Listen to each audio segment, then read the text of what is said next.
We're very pleased at this time to be joined by Mark Shapiro. He is president and CEO of the Toronto Blue Jays. Mark, thank you so much for joining us this morning. Jeff, good to be with you guys. The last time you were on, we talked about, or you talked about sort of using 40 games as a point of reflection.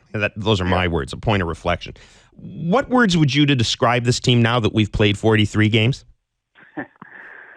Disappointing. I mean, I think we share across the board, whether it's the players, the coaching staff, the manager, or the front office. It's not hard to think about last year, to think about how we left spring training, where we are now, and there's both a sense of urgency as well as a sense of disappointment to how we play today.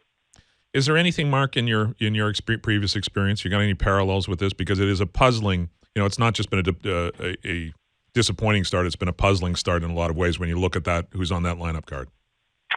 Yeah, I mean, I've gone through periods where very talented teams have had prolonged slumps, and they've done it together. Obviously, when you start a season like this, Stephen, it's amplified. It really draws so much attention to it, and I think sometimes it can be counterproductive because guys feel such a heightened sense of awareness for the magnitude of challenges. But yeah, no, we've got, I think what makes this so concerning or so disappointing is also probably what, should give us some comfort in that there's great track records, with most of our hitters across the board, or certainly the ones that are struggling.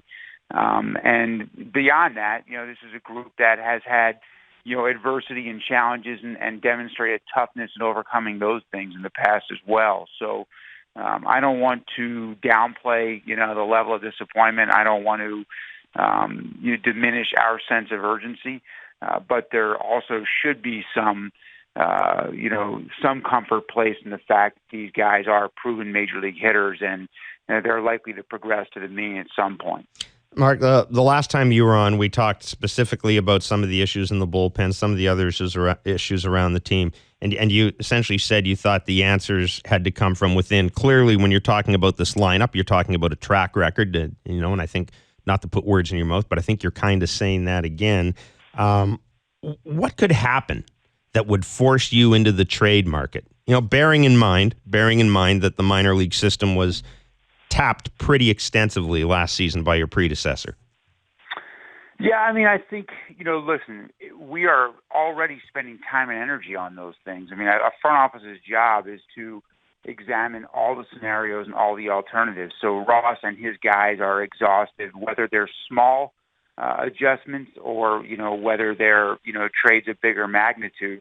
Those are conversations that we're having every single day. That being said, I think this club was built to win now. It was built around offense.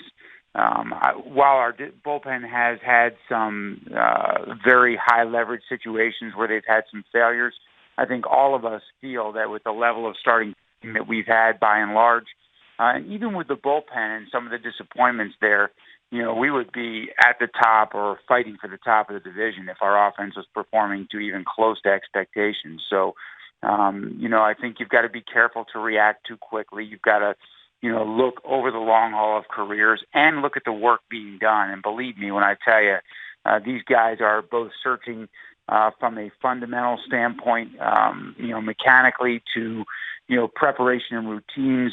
And we're looking objectively and analytically at any potential solutions we can find to help. And we're working together to try to get better. And under the leadership of Gibby, who's been extremely strong.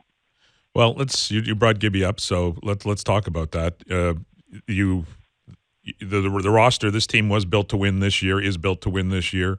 You don't have a ton of flexibility in terms of players pushing up from the minor league system who might take jobs in the majors. You don't have a lot of guys who are in that position. Devin Travis will be around soon, but the team is kind of what it is. So if the imperative is to win this year and you have an underachieving team and it's going to be hard to shake up the roster and it's a tough time of year to be making deals, the focus is naturally going to come down on the manager, fairly or unfairly. So, is John Gibbons your manager for this year? Is there a circumstance under which you would make a managerial change? It happens, right? And you've been right. through it, and you've been through it in Cleveland, Mark. So you know the drill. I think it's fair to point that out because what happens in our game, a disproportionate amount of focus gets put on a manager or sometimes a coach. That's simply because changing out 12 players, changing out 6 players is never a reality, regardless of how deep your farm system is or how big your budget is. And so a lot of times, those changes are made more to satisfy the beast, than they are to necessarily get results. I can tell you this, that, speaking for both Ross and myself, to spend time around Gibby is to be incredibly confident in his leadership and to recognize that he's part of the solution. And that's how we feel. We feel he's a guy that is consistent. He is strong. He is tough. He is committed. And I feel like he is the right guy to help guide us through the challenges that we're facing right now. So, I think that's the best way to characterize how we feel about that potential change and about his leadership. Would you foresee any changes in the coaching staff if things don't beyond Gibby? I'm sorry, beyond Gibby, if things don't turn around? I guess again, Jeff, the best thing I'd say is those are not conversations with folks, and we are staying solution focused right now, which is how do we take the group of people in place here who just a very short time ago, just 25% of a season ago, were leading this team and leading these players to championship success, and how do we figure out how to dig ourselves out of the small hole we're in right now and get back to the way we're accustomed to playing.